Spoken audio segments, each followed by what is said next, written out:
Баршаларыңызға ассалаумағалейкум. Қазақстанда болып жатқан жаңалықтарды бүгін мен сіздерге көрсететін боламын. Видео басталмас бұрын бір ғана лайк түймесін баса кетулеріңізді сұраймын. Әншілерге келер болсақ, Қайрат Нұртас отырған көлік жүргізушісі Талдықорғанда жол ережесін бұзған. Желіде оқиға орнында видео тараған. Жетісу облысы полиция департаментінің мәліметінше Mercedes-Benz жүргізушісі қозғалысқа тыйым салынған жерде көлікпен жүріп өткен.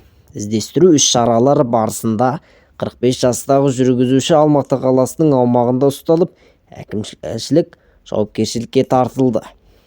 Ал халықтың жағдайына келетін болсақ, халықты осындай жағдайға сіздер жеткіздіңіздер.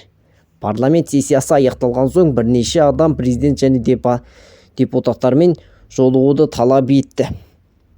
Ал оқушыларға ораза ұстауға бола ма деген сұраққа Нұрлан Имам жауап берді. Балалар балаға қарап еліктеп, ораза ұстау бұл қоғамның түпкі тәлім-тәрбиесіне келіп тіреледі. Ол да бір үлес. Бірақ ораза ұстаған балалар бір нәрсені аңғару керек. Денсаулығына қарау керек. Жалпы оразаның негізгі шарты сол ғой.